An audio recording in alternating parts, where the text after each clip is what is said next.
Hey everyone, आप सभी का स्वागत है मेरे YouTube channel learning academy by Varsha पर।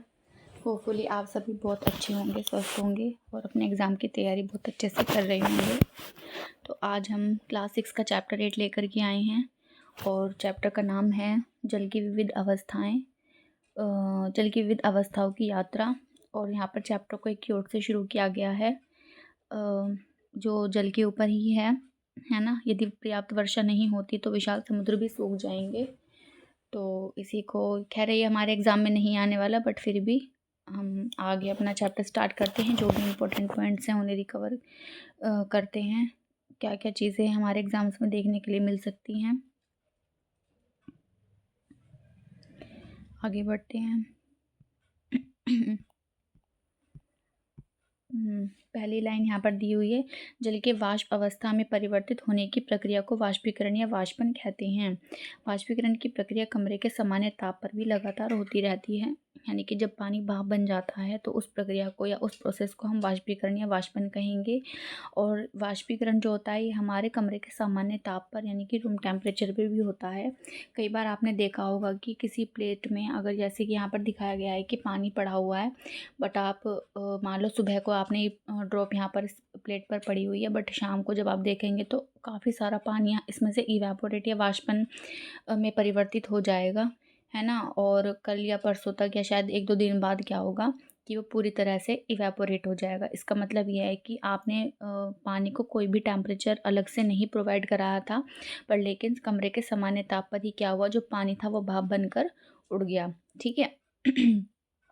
तो क्या है कि वाष्पीकरण की जो प्रक्रिया होती है वो कमरे के सामान्य तापमान पर भी लगातार होती रहती है। इसके बाद है यहाँ पर दिया गया है ये इंपॉर्टेंट पॉइंट, अदृश्य जो जलवाष्प होती है अदृश्य होती है, लेकिन भाप में छोटी छोटी बूंदों की उपस्थिति इसे दृश्यमान बनाती है ना। आपने कई बार देखा होगा कि जो हमारी, वैसे तो जो जलवाष्प होती है अदृश्य होती है, मतलब उसका को हम उसे देख नहीं सकते प्रॉपर, पर कई बार जैसे हम खाना बनाते हैं किसी कढ़ाई में और उसके ऊपर ढक्कन लगा हुआ रहता है, तो जब जल वहाँ पर जाकर इकट्ठा हो जाता है या भाप बन रही होती है तो आप उसे एकदम से उठाते हैं तो बहुत सारी भाप ऐसे ऐसे आपको उठ रही दिख रही होती हैं। तो वो जो छोटी छोटी बूंदें जो होती हैं उसमें, उसी की वजह से वो हमें भाप क्या है दिखाई दे रही होती है, ठीक है। इसके बाद आगे बढ़ते हैं। नेक्स्ट पॉइंट क्या है हमारा। देखो यहाँ पर गिलास लिया हुआ है, एक गिलास क्या है, ठंडा पानी इसमें भरा हुआ है और आप देख रहे हैं कि गिलास के बाहर क्या है, छोटी छोटी बूंदें एकत्रित हो गई हैं। तो यहाँ पर एक तरह से जो है संघनन की प्रक्रिया को बताया गया है, जो हम अभी आगे पढ़ेंगे कि ये क्या होता है ना। और हाँ देखिए, जब वायु में विद्यमान जल वाष्प ठंडी सतह के संपर्क में आती है तो जल की बूंदें बनती हैं। जल वाष्प की द्रव अवस्था में परिवर्तन की प्रक्रिया संघनन कहलाती है, ठीक है। जो वायु होती है हमारी, मान लो ये गिलास है हमारा और इसमें आसपास क्या है, इसके हवा यहाँ पर बह रही है या फिर मतलब हवा प्रेजेंट है। तो जब यहाँ पर ठंडा पानी रखा हुआ रहता है तो वो जो यहाँ पर वह जल वाष्प है वो उससे आकर के टकराती हैं, तो वो क्या होता है कि जल की बूंदों में यहाँ पर क्या हो जाती है, उसके आसपास इकट्ठी हो जाती हैं। और इसी प्रक्रिया को हम क्या कहते हैं, संघनन कहते हैं। कि जल वाष्प द्रव अवस्था में परिवर्तन की प्रक्रिया क्या कहलाती है, संघनन कहलाती है। जल से भाप बनना कहलाता है वाष्पन, और भाप से वापस से जल की बूंद बनना कहलाता है संघनन, ठीक है। यहाँ पर ये 2 इम्पोर्टेंट पॉइंट्स हैं। इसके बाद नेक्स्ट है, वायु में जल वाष्प की मात्रा को आर्द्रता भी कहा जाता है। आपने कई बार सुना भी होगा कि ह्यूमिडिटी बहुत ज़्यादा हो रही है एनवायरनमेंट में या हवा में, तो ह्यूमिडिटी मीन्स वो आर्द्रता ही है। तो यानी कि वायु में जो जल वाष्प की मात्रा है उसी को हम क्या कहते हैं, आर्द्रता कहते हैं, ठीक है। इसके बाद है, कांच के गिलास पर जल की कुछ बूंदें देखी होंगी। वायु में जल वाष्प कांच के गिलास की ठंडी सतह के संपर्क में आती है और संघनन के कारण कांच के गिलास पर जल की बूंदों में परिवर्तित हो जाती है। बिल्कुल वही चीज़ है तो यहाँ पर बताई गई है, जो भी मैंने आपको एक्सप्लेन किया है ना, कि क्या होता है कि वही चीज़ें हैं, मैं बार बार रिपीट नहीं करूँगी एक ही बात को, आप अच्छे से समझ ही गए होंगे। हम आगे नेक्स्ट नया पॉइंट देखते हैं अपना, जल की विभिन्न अवस्थाएं, यानी कि जो डिफरेंट स्टेट्स हमारी जल की होती हैं वो कैसी होती हैं, क्या क्या होती हैं, पढ़ते हैं इसके बारे में। जल एक ऐसा पदार्थ है जिसकी तीनों अवस्थाएं हमारे दैनिक जीवन में देखी जा सकती हैं। ठोस अवस्था में यह बर्फ के रूप में विद्यमान है। गर्म करने पर बर्फ़ पिघलकर द्रव अवस्था में परिवर्तित हो जाती है और अधिक गर्म करने पर जल अपनी गैसीय अवस्था में परिवर्तित हो जाता है। तो यहाँ पर आपने देखा होगा कि तीनों चीज़ें ही क्या हैं, हम अपने डेली लाइफ में देखते रहते हैं, बर्फ़ के रूप में, दूसरा द्रव के रूप में और तीसरा गैसीय अवस्था के रूप में, है ना। कहीं ना कहीं बर्फ़ के रूप में आप जैसे फ्रिज में आपकी बर्फ़ रखी हुई होती है तो वहाँ पे आप बर्फ़ के रूप में देख सकते हो। नॉर्मल टेम्परेचर पर जो आप पानी पीते हो वो द्रव अवस्था में है, और जब आप खाना बना रहे होते हो, है ना, या अपनी चाय बनाने के लिए पानी को गर्म कर रहे होते हैं तो जो भाप निकलती है वो उसका क्या है, गैसीय अवस्था है। तो इस तरह से क्या है, जल की हमारी 3 अवस्थाएं हैं, ठीक है। इसके बाद हम थोड़ा सा इनको और अच्छे से पढ़ेंगे। क्या है कि बर्फ़ ठोस अवस्था अपना आकार बनाकर रखती है, चाहे उसे किसी भी पात्र में रखा जाए, जबकि जल उसी पात्र का आकार ले लेता है जिसमें डाला जाता है। बर्फ़ बहती और फैलती भी नहीं है, यानी कि बर्फ़ क्योंकि ठोस है तो उसका अपना क्या होता है, एक आकार होता है। आप उसे किसी भी बर्तन में रख दीजिए, गिलास में, कटोरे में, किसी भी उसमें आप रखेंगे तो वो हमेशा क्या है, एक ठोस अवस्था में ही रहेगी, ठीक है। वो अपना आकार चेंज नहीं करती है। बट जो हमारी द्रव होता है उसे आप जिस भी पात्र में डालोगे वो उसका ही आकार ले लेगी, ठीक है। इसके बाद नेक्स्ट आता है हमारा जल, द्रव अवस्था में जो होती है और अपना आकार बदलता है। जल का कोई निश्चित आकार नहीं होता, यह जिस पात्र में रखा जाता है उसी का आकार ले लेता है, लेकिन जल का आयतन स्थिर रहता है। जल में आयतन स्थिर रखते हुए फैलने का गुण भी होता है। देखो, जो जल होता है क्योंकि उसका कोई निश्चित आकार नहीं है तो जिसकी वजह से वो जिस भी चीज़ में रखा जाएगा तो उसी का आकार ले लेगा, पर जल का आयतन स्थिर होता है।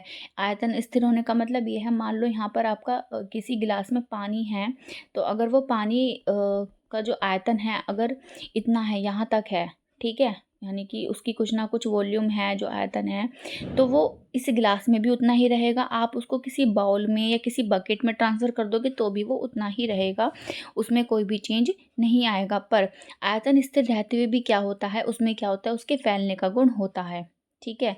यहाँ पे याद रखने वाली बात है, यहाँ पर आपका क्वेश्चन फ्रेम होकर के आ सकता है इसी चीज़ से रिलेटेड कि जो जल का आयतन स्थिर होता है और आयतन स्थिर होते हुए फैलने का गुण नहीं होता है, मतलब इस तरह से रिलेटेड ही यहाँ पर आपको क्वेश्चन देखने के लिए मिल सकता है। तो आपको ध्यान रखना है, अगर आपने लाइन पढ़ी होगी तो आप ज़रूर उस क्वेश्चन को ठीक कर देंगे। तो यहाँ पर ये ध्यान रखने वाली बात है कि जल में आयतन स्थिर होते हुए भी वो फैलने का गुण रखता है, ठीक है। इसके बाद नेक्स्ट हमारी जो अवस्था आती है वो है हमारी वाष्प, जल वाष्प या फिर गैसीय अवस्था हम उसे कह सकते हैं।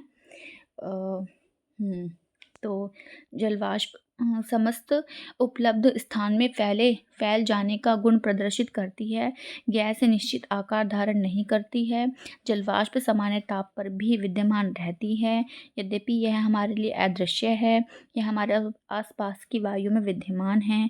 कपड़े सुखाने या फर्श पर पोछा लगाने जैसी गतिविधियों से वाष्पित होने वाला जल हमारे चारों ओर की वायु के जलवाष्प में योगदान देता है। तो यहाँ पर आपने जिस तरह से अभी देखा कि जो हमारा जल वाष्प होती है उसमें क्या होता है, हमारे फैलने का गुण होता है, यानी कि वो चारों दिशाओं में किसी भी डायरेक्शन में क्या है, फैल सकती है। आपने कई बार देखा होगा कि अगर आप अगरबत्ती जला रही हैं तो उसमें से धुआं निकल रहा है तो वो धीरे धीरे करके पूरे रूम में ही अब क्या होगा कि धीरे धीरे करके पूरे रूम में वो फैल जाएगा, है ना।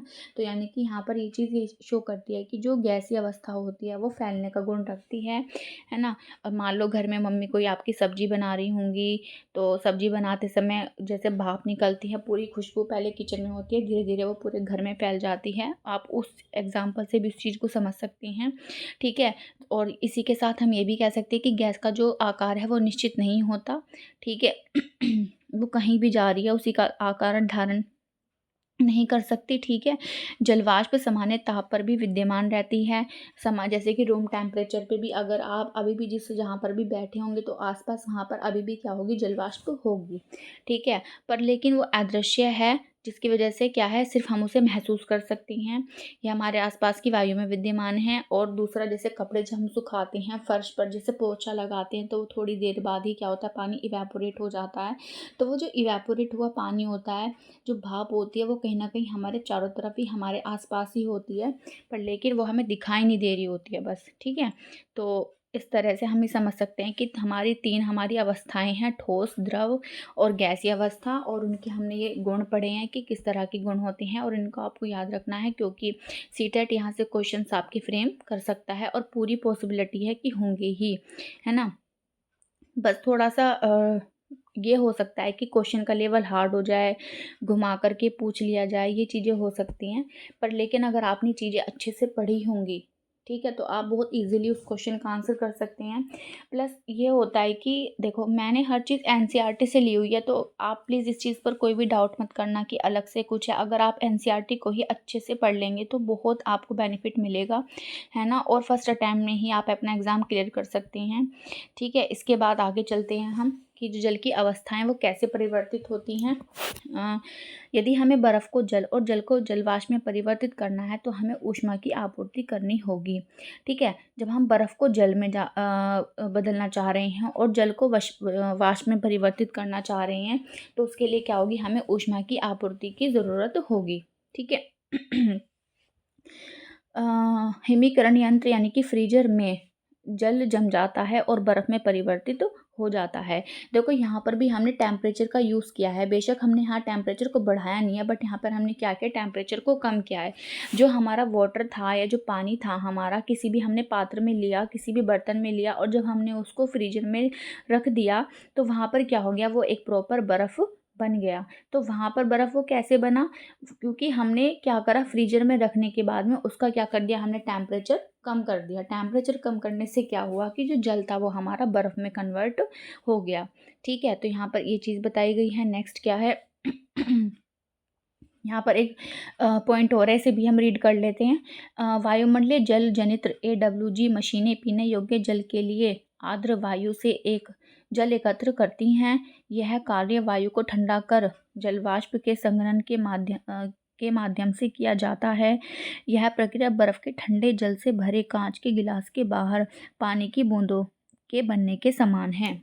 आपने देखा होंगे कि मतलब ठंडा पानी जो वाटर कूलर्स होते हैं बाहर रखे हुए देखे होंगे आपने, स्कूल्स वगैरह में भी होते हैं। तो वहाँ पर जो पानी जो जल बनता है या फिर जो ठंडा पानी होता है वो हमारा इसी ही प्रोसेस के द्वारा होता है, ठीक है ना। जैसे बर्फ़ की जो गिलास होता है हमारा जिसमें बर्फ़ रखी हुई होती है और उसके बाहर क्या होता है, छोटी छोटी बूंदें इकट्ठी हो जाती हैं कंडेंसेशन से, उसी तरह से वहाँ पर भी उसी प्रोसेस का यूज़ करके क्या होता है कि पानी को ठंडा किया जाता है और पीने योग्य बनाया जाता है, ठीक है। आगे हम पढ़ते हैं। पानी व अन्य पदार्थ गर्म व ठंडा करने पर अपनी अवस्था बदल लेते हैं। ठोस के द्रव अवस्था में परिवर्तित होने के प्रक्रम को पिघलना कहते हैं।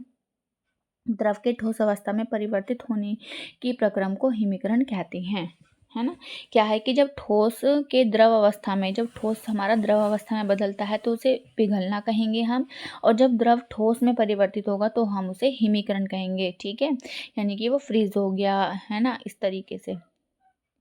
और जब हमारा जो बर्फ़ है उसे हम पिघला देंगे, पानी बना देंगे, तो उसे हम पिघलना बोलेंगे, ठीक है। इसके बाद नेक्स्ट है हमारा, देखो यहाँ पर चीज़ें थी स्टेटमेंट्स में दी गई थी, बट आप इस वाले चित्र की हेल्प से बहुत इजीली समझ सकते हैं अच्छे से चीज़ों को। जब ठोस होता है वो द्रव में बदलता है, द्रव को हम और टेम्परेचर देंगे तो वो गैस में कन्वर्ट हो जाएगा, है ना। ऐसे ही गैस का हम टेम्परेचर थोड़ा सा कम कर देंगे तो वो द्रव में, और द्रव का टेम्परेचर और कम कर देंगे वो ठोस में कन्वर्ट हो जाता है, ठीक है।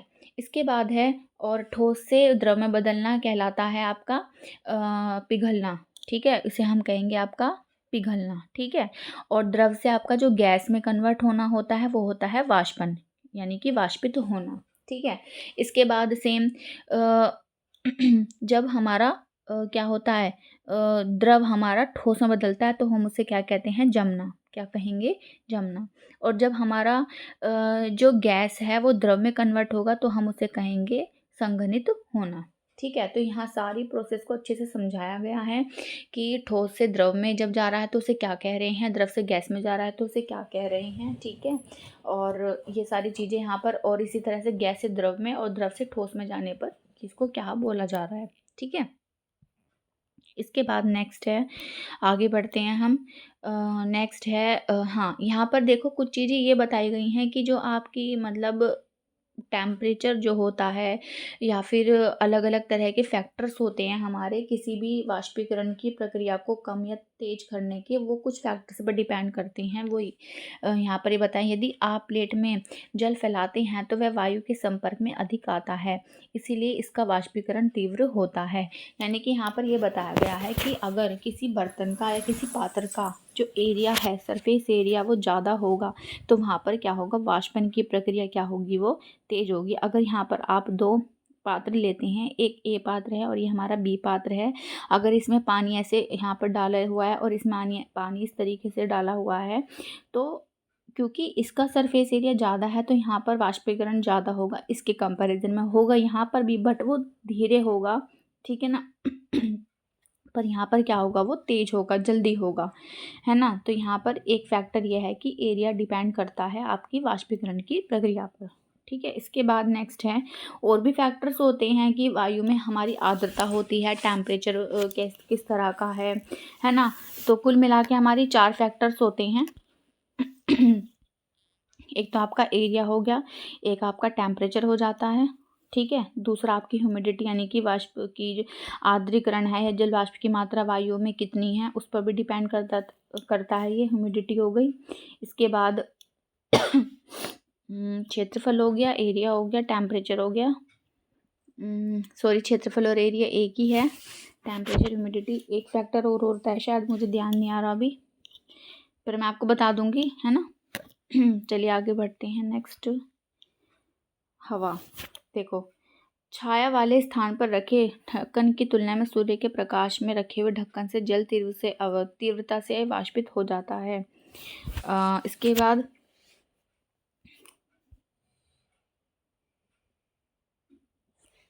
देखो यहाँ पर यही चीज़ बताई हुई है जो मैंने अभी बताई थी कि जो छाया वाले जो स्थान होगा वहाँ पर क्या होगा, आपका टेम्परेचर कम होगा, ठीक है। और जो सूर्य वाला स्थान होगा जहाँ सूर्य का प्रकाश अच्छे से आ रहा होगा तो वहाँ पर क्या होगा, टेम्परेचर अच्छा खासा सही होगा इसके कंपैरिजन में। तो क्या होगा कि जहाँ पर सूर्य की किरणें आ रही होंगी, सूर्य का प्रकाश अच्छे से आ रहा होगा तो जल वहाँ पर तीव्रता से वाष्पित होगा और छाया वाले स्थान पर उतनी तीव्रता से वाष्पित नहीं होगा, ठीक है। तो हवा की गति, हाँ एक फैक्टर यहाँ पर एयर भी आया, ठीक है, ध्यान आ गया मुझे, एयर इस पर भी डिपेंड करता है। तो ये हमारे 4 फैक्टर्स होते हैं वाष्पीकरण के लिए, एरिया, टेम्परेचर, ह्यूमिडिटी और एयर, ठीक है। तो इसके बाद हाँ, तो यहाँ पर क्या है कि हवा की गति बढ़ने से भी क्या होती है कि जल वाष्प की जो तीव्रता है वो क्या है, बढ़ जाती है, उसकी प्रक्रिया तेज हो जाती है, ठीक है। देखो यहाँ पर भी मैंने लिखा हुआ है, ये हवा है, टेम्परेचर, ह्यूमिडिटी और एक एरिया हो गया हमारा, ठीक है। इसके बाद नेक्स्ट है, यह भी प्राय देखा गया है कि बरसात के दिनों में कपड़े देर से सूखते हैं। बरसात के दिन पानी धीरे धीरे वाष्पित होता है, यदि वायु में जल की मात्रा पहले से ही अधिक हो तो अधिक आर्द्रता तो जल मंद गति से वाष्पित होता है। मतलब वही चीज़ें हैं जो मैंने बताई है, आर्द्रता यानी कि ह्यूमिडिटी यानी कि ऑलरेडी एटमॉस्फेयर में, ऑलरेडी हमारे आसपास के वातावरण में क्या है, हवा या जल की बूंदें या जल वाष्प बहुत ज़्यादा है, तो इस वजह से जो वो जल वाष्पीकरण की जो प्रक्रिया है वो धीरे पड़ जाती है ना। अगर मान लो हवा में ऑलरेडी मतलब कम जो हवा के क्योंकि हवा में भी क्या होता है, देखो हमने भी पढ़ा था कि हवा जो होती है वो फैलने का गुण रखती है, ठीक है। और उसके अंदर ऑलरेडी पहले से ही बहुत सारे कण विद्यमान हैं जल की बूंदों के, तो वो और क्यों लेना चाहेगी, ठीक है। वो नहीं चाहेगी कि और उनके पास आए, वो कह देगी ठीक है हमें ज़रूरत नहीं है, हमें तुम अपने कपड़ों में ही रखो, अपनी जल की बूंदें हमें नहीं चाहिए, ठीक है। तो पर इस वजह से क्या होता है कि जो हमारी जलवाष्प की जो प्रक्रिया है वो धीरे पड़ जाती है ना। पर अगर वहीं हमारी अगर गैस में पहले से जो जलवाष्प की बूंदें हैं वो कम हैं तो उनके पास स्पेस मतलब अच्छा खासा है चीज़ों को भरने के लिए, है ना। तो कहेंगी कि भाई ठीक है आ जाओ, कपड़े सूखो और आओ जल्दी से हमारे पास आकर के बैठो, ठीक है। तो वो उनसे फ्रेंडशिप बढ़ाने के लिए क्या करेंगे, उनको अपने पास ले लेंगे और जो है जलवाष्प की जो प्रक्रिया है वो हमारी क्या हो जाएगी, तेज हो जाएगी, है ना। तो इस तरीके से आप समझ सकते हैं कि ह्यूमिडिटी के ज़्यादा होने से क्या होती है कि हमारी जलवाष्पीकरण की जो प्रक्रिया है वो धीमी पड़ जाती है, बट ह्यूमिडिटी कम होने की वजह से क्या होता है कि हमारी वाष्पीकरण की प्रक्रिया तेज हो जाती है। तो ये भी एक फैक्टर होता है हमारा वाष्पीकरण का। ठीक है। इसके बाद नेक्स्ट आता है शीतलन प्रभाव। जल बर्तन की सतह से बाहर रिसता और वाष्पित हो जाता है, जिससे जल पर शीतलन प्रभाव पड़ता है। जो जल होता है वो बर्तन की सतह से रिसता और वाष्पित हो जाता है, जिससे जल जल पर शीतलन प्रभाव पड़ता है। ठीक है। तो जैसे कि ग्रीष्मकाल में फर्श और छत को ठंडा करने के लिए उन पर जल का छिड़काव इसका एक अन्य उदाहरण है। ठीक है। यहाँ पे शीतलन का मतलब है ठंडा करने से है। जब आपने कई बार देखा होगा, जो अर्थन पॉट होता है हमारा, उसमें छोटे छोटे पोर्स ऐसे हल्के फुल्के से देखे होंगे, मिट्टी के बने हुए रहते हैं। तो जैसे उनसे जो पानी है वो रिसता रहता है, बहुत हल्का हल्का सा रिसता होने की वजह से क्या होता है, वो वाष्पित होता रहता है। तो वहाँ पर क्या होता है कि वो ठंडा हो जाता है, मतलब ठंडक सी बन जाती है वहाँ पर, जिससे क्या होता है शीतलन का प्रभाव बढ़ जाता है। शीतलन का प्रभाव होने से क्या होता है कि जो पानी होता है अंदर का, वो भी क्या होता है, हमें ठंडा पीने में फील होता है। और जैसे कई बार आपने ये भी नोट किया होगा और अपने घर में शायद करा भी हो किसी किसी ने, कि फर्श को ठंडा करने के लिए, छत को ठंडा करने के लिए भी हम क्या करते हैं, उस पर जल का छिड़काव कर देते हैं। क्योंकि वो पानी क्या होता है, वहाँ पर जो पड़ा हुआ होता है वो धीरे धीरे भाप बन के उड़ रहा होता है, जिसकी वजह से जो वहाँ का जो एरिया है, जो उस एरिया की जो भाप है या उस एरिया पे जो पड़ा हुआ पानी है, उसके अंदर वाली सतह क्या हो जाती है, वो धीरे धीरे ठंडी होने लग जाती है। ठीक है। तो यहाँ पर क्या है कि वो शीतलन का प्रभाव है। ठीक है, कि जलवाष्प एक तरह से हमारे शीतलन में भी काम आता है। ठीक है। इसके बाद नेक्स्ट है देखो यहाँ पे इन्होंने दिखाया हुआ भी है कि ये छोटा गमला है, गीली जूट है, हम इसको भी रखते हैं, रेत की परत है यहाँ पर, और ये बड़ा गमला लिया हुआ, ढक्कन लिया हुआ है, और यहाँ पे सब्जियाँ रखी हुई हैं एक तरह से, मतलब जिससे कि वो ठंडी रहें, ख़राब ना हो गमले के अंदर, है ना। किसी भी चीज़ के अंदर ले सकते हैं, मिट्टी की बनी हुई है। तो क्या है कि हमने यहाँ पर जूट भी लिया हुआ है, हम उसके ऊपर ठंडी बोरी भी डाल देंगे तो भी आपने देखा होगा कि सब्जियाँ ठंडी रहती है। सब्जी वाले आपने कई बार देखा होगा कि उनके ठेले के ऊपर वो गीली बोरियां डाल करके रखती हैं, या इस तरह की तो चीज़ें खैर आपने शायद रेयर ही देखी होंगी या शायद देखी भी हों। पर यहाँ पर देखो इन्होंने अच्छे से एक्सप्लेन किया गया है, और ये एक्सपेरिमेंट आप मतलब बच्चों को करवा के दिखा सकते हैं जब आप लोग टीचर बन जाएंगे या आपका सीटेट क्लियर हो जाएगा, है ना। तो ये चीज़ें भी आप वहाँ पर उनको सिखा सकते हैं। एक आप ये या फिर ये कह सकते हैं कि रेफ्रिजरेटर की जगह उसका एक मतलब रिप्लेस हम उसको कर सकते हैं इस प्रोसेस की तरह हेल्प से। ठीक है। इसके बाद आगे है हमारा बादल हमें वर्षा कैसे देते हैं, हम ये पढ़ेंगे। ठीक है। पहले थोड़ा सा रिकैप कर लेते हैं, हमने क्या क्या पढ़ा। हमने जल की अवस्थाएं पढ़ी हैं, जल वाष्पीकरण क्या होता है, कौन कौन से फैक्टर पर डिपेंड करता है, शीतलन क्या होता है, हमने ये सब पढ़ लिया है। अब हम यहाँ पर पढ़ेंगे कि बादल हमें वर्षा कैसे देते हैं। ठीक है। संघनन जल की पृथ्वी की सतह पर वापस लाने के प्रक्रम में एक महत्वपूर्ण भूमिका निभाता है। ठीक है। यानी कि संघनन एक ऐसा प्रोसेस है जो जो पानी है हमारा, उसको वापस से क्या करता है, वो पृथ्वी पर वापस लाता है। जैसे जैसे वायु धरती की सतह से ऊपर उठती है तो ये ठंडी होती जाती है। एक निश्चित ऊंचाई पर वायु इतनी ठंडी हो जाती है कि उसमें उपस्थित जल वाष्प छोटी छोटी जल की बूंदों, जल कणिकाओं में परिवर्तित हो जाती हैं, जो आमतौर पर धूल के कणों के आसपास बनती हैं। ये छोटी जल कणिकाएं वायु में तैरती रहती हैं और बादल के रूप में दिखाई देती हैं। बहुत सी जल कणिकाएं आपस में मिलकर जल की बड़ी बूंदें बनाती हैं। इनमें से कुछ बूंदें इतनी भारी हो जाती हैं कि वे नीचे गिरने लगती हैं। इन गिरती हुई बूंदों को ही हम वर्षा कहते हैं। विशेष परिस्थितियों में ये ओले या हिम के रूप में भी गिर सकती हैं। ठीक है। इसी चीज़ से आप अच्छे से समझ गए होंगे कि जो एक निश्चित ऊंचाई पर क्या होती है कि वायु हमारी क्या होने लग जाती है, ठंडी होने लग जाती है। जब वायु ठंडी होने लग जाती है, जो भाप बनकर जल ऊपर गया है, वो क्या हो जाता है, जलवाष्प में दोबारा से परिवर्तित होना शुरू हो जाता है, और परिवर्तित होकर वो धूल के कणों के आसपास क्या होता है, जमा होने लगता है और वायु में तैरने लगता है। ठीक है। और वो जो वायु में जो तैरते हुए आपने कई बार बादलों को देखा होगा कि वो वही उसी तरह के बादल होते हैं, है ना। और बादल के रूप में वो दिखाई देता है। बहुत सी कणिकाएं ऐसी होती है कि बहुत बड़ी, कई बार बरसात के मौसम में ये चीज़ें ज़्यादा होती हैं कि बहुत बड़ी बड़ी बूंदें बन गई हैं और वो बादल बहुत भारी हो गया है। तो भारी होने की वजह से क्या होता है कि वो नीचे गिरने लगता है। इन गिरती हुई बूंदों को हम क्या कहते हैं, वर्षा कहते हैं। और विशेष परिस्थितियों में हम इन्हें ओले या हिम, जैसे कि पहाड़ों पर या कई बार बरसात के दिनों में भी हो जाता है कि ओले क्या होते हैं, गिरने लग जाते हैं। एक विशेष परिस्थिति के साथ ये चीज़ें होती हैं, ठीक है। इसके बाद यहाँ पर एक इन्होंने कविता दे दी है, आगे हम पढ़ते हैं। आगे क्या है, देखो यहाँ पर ये दिखाया हुआ है पूरी जल अवस्था और उसकी परिवर्तन गति में कैसे कैसे होते हैं। कि देखो यहाँ पर ये वर्षा हो रही है, ठीक है, यहाँ पर भाप बन के ऊपर जा रही है, ये बादल हैं, ये झीलें हैं, यहाँ पर इस तरह की बनी हुई हैं झीलें हैं ये, ठीक है। और यहाँ पर पानी ऐसे नीचे आ रहा है, ठीक है, ये नदी है हमारी। तो मतलब अलग अलग यहाँ पर नाम सबके दिए हुए हैं चीज़ों के। और यहाँ पर देखो ये हिम, देखो बर्फ़ उसके ऊपर हो रहा है, क्योंकि पहाड़ के ऊपर तो ये हिम के रूप में पड़ रहा है। आपने बर्फ़ की चोटियों, सॉरी, पहाड़ की चोटियों के ऊपर देखा होगा कि बर्फ़ पड़ी हुई रहती है ना।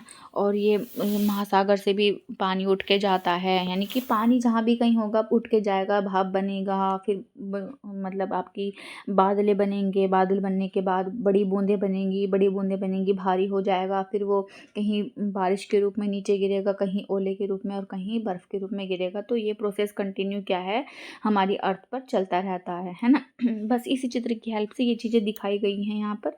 बाकी ऐसा कुछ नहीं है जो आपके एग्ज़ाम में बहुत मतलब इस चित्र को पूछा जाए, देखा जाए, वो सिर्फ एक बच्चे के हिसाब से ही है, ठीक है। इसके बाद नेक्स्ट है हमारा कि जल महासागरों और पृथ्वी की सतह से जलवाष्प के रूप में वाष्पित होकर वायु में जाता है और वर्षा, ओलों तथा हिम के रूप में वापस लौटता है और अंत में बहकर महासागरों में चला जाता है। जल के इस चक्रण को इस प्रकार के चक्रण को जल चक्र कहते हैं। यानी कि जो अभी हमने चित्र देखा है, ये सारी चीज़ें जो बताई गई हैं वो क्या है, एक प्रकार का जल चक्र है। इस पूरे चक्रण को धरती पे आना, वापस जाना, भाप बनना, बूंदे बनना, बारिश बनना, हिम बनना, ये सब क्या है, हमारी जल चक्र के भाग हैं, ठीक है। ये पूरी प्रक्रिया हमारी जल चक्र में आती है। इसके बाद आगे हमारा चैप्टर ख़त्म हो गया है इसी के साथ में। और होपफुली आपको अच्छे से सब कुछ समझ में आया होगा। कुछ मतलब चीज़ें आपको लगे कि हाँ मेरी बताई हुई चीज़ें समझ में नहीं आई हैं, तो प्लीज़ आप वीडियो को दोबारा से अच्छे से देखिएगा। और ठीक है, हो सकता है कि मेरे मुंह से कोई एक दो चीज़ें सही ना भी हुई हों, बट आप बुक की एक एक चीज़ को अच्छे से पढ़िएगा, अपने नोट्स प्रिपेयर कीजिएगा, अपनी तैयारी को अच्छे से कीजिएगा, ठीक है। आप फर्स्ट अटैम्प्ट में ही अपना सीटेट क्लियर कर सकते हैं बहुत ईजीली। और इसी के साथ हम छोटा सा रिकैप देख लेते हैं अपना, हमने क्या क्या चैप्टर में रीड किया है, और उसके बाद हम छोटी सी एक्सरसाइज करेंगे बुक की। हाँ, तो देखिए क्या हुआ है कि जल के वाष्प अवस्था में परिवर्तित होने की प्रक्रिया को वाष्पीकरण या वाष्पन कहते हैं। जल वाष्प की द्रव अवस्था में परिवर्तित होने के प्रक्रम को संघनन कहते हैं। 3 अवस्थाएं होती हैं, ठोस और द्रव। तापन और शीतलन जल पर करने पर जल अपनी अवस्था बदल लेता है। परिस्थितियां जो वाष्पीकरण को तीव्र और धीमा बनाती हैं, संपर्क का क्षेत्र, नमी, हवा की गति इत्यादि, है ना। यहाँ पर टेम्परेचर भी आप इंक्लूड कर सकते हैं। एक वाष्पीकरण से शीतलन प्रभाव उत्पन्न होता है। वायु में विद्यमान जल वाष्प संघनित होकर छोटी छोटी जल की बूंदें बनाती हैं जो बादल दिखाई देती हैं। बहुत सी छोटी बूंदें परस्पर मिलकर वर्षा, हिम अथवा ओले के रूप में गिरती हैं। पृथ्वी की सतह तथा वायुमंडल के बीच जल के चक्रण को जल चक्र कहते हैं। हमने वाष्पीकरण संघनन की अवधारणाओं की जानकारी प्राप्त करने के लिए, अच्छा ये तो खैर नहीं काम का है, इसमें कुछ ऐसा नहीं है, ठीक है। तो यहाँ जल चक्र आने पर हमारे क्या है, चैप्टर कंप्लीट हो गया है। अब हम छोटी सी एक्सरसाइज देख लेते हैं। और कई बार सीटेट यहीं से ही क्वेश्चन बना के दे देता है ना। तो हमें ये एक्सरसाइज भी ज़रूर करनी है, क्योंकि बहुत बार आपने अगर PYQ करे होंगे तो आपने देखा होगा, और आप मिलाकर भी देख लीजिएगा कि क्वेश्चंस यहाँ पर से भी सेम एज इट इज़ उठा करके आ जाते हैं, ठीक है। कौन से संघनन का सबसे अच्छा वर्णन करता है? जल का वाष्प के रूप में परिवर्तन, जल का द्रव से गैसीय अवस्था में परिवर्तन, छोटी जल की बूंदों में बादलों का बनना, जल वाष्प का उसकी द्रव अवस्था में परिवर्तन। तो जल वाष्प का क्या है, द्रव अवस्था में परिवर्तन ही क्या है, हमारा संघनन है। इसके बाद है कि किस प्रक्रिया में वाष्पीकरण महत्वपूर्ण है? जब रंग भरेंगे तो रंग भरने के बाद क्या होगा कि हम वाटर कलर से अगर वाटर कलर से अगर हम अपनी ड्राइंग कर रहे हैं तो वाष्पन वहाँ पर ज़रूरी है, क्योंकि पानी उड़ जाएगा और रंग वहीं पर रह जाएंगे। तो पानी के रंगों से इसका आंसर होगा। कागज़ पर लिखना, हम पेन से लिख रहे होते हैं, स्याही है भी हमारी क्या होती है, गीली होती है, और उसमें जो पानी होता है वो हमारा उड़ जाता है और इंक रह जाती है, जिसकी वजह से हम लिख पाते हैं। इसके बाद नेक्स्ट है जल हमारे अधिकार से पहले हमारी जिम्मेदारी है। देखो यहाँ पर ये लाइन वैसे पता नहीं मुझे एग्ज़ाम में पूछी जाएगी नहीं पूछी जाएगी, बट एज एक अच्छा सिटीज़न होने के नाते ये चीज़ें बहुत अच्छी यहाँ पर कही गई है कि जल हमारे अधिकार से पहले हमारी जिम्मेदारी है। हम उस पर अपना अधिकार जमाएं, उससे पहले हमें अब क्या करना है कि अपनी जिम्मेदारी उसके प्रति दिखानी है, कि हम उसे ज़्यादा वेस्ट नहीं करना है, कोई हमें ऐसा वाटर पॉल्यूशन नहीं फैलाना है।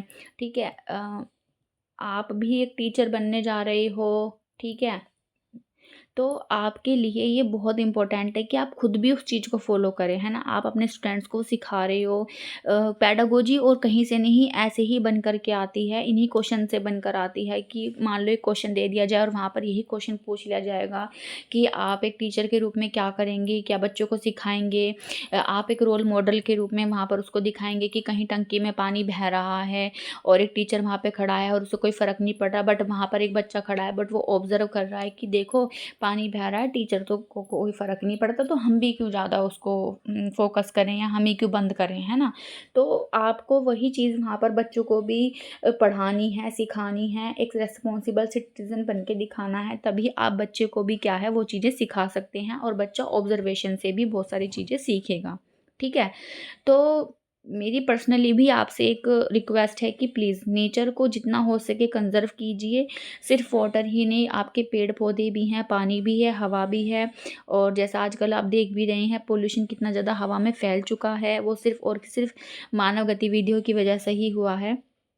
तो हमें एक एज अ रिस्पॉन्सिबल सिटीज़न होने के नाते इन चीज़ों को कम करना चाहिए, अपने एनवायरनमेंट को साफ़ रखना चाहिए, क्योंकि पेड़ पौधे नहीं होंगे या हवा साफ़ नहीं होगी तो हमें ही प्रॉब्लम होगी, किसी और को प्रॉब्लम नहीं होगी। और बेचारे जानवर हैं, उनको उनका हर जाना हमारी वजह से उन्हें भी भरना पड़ता है ना।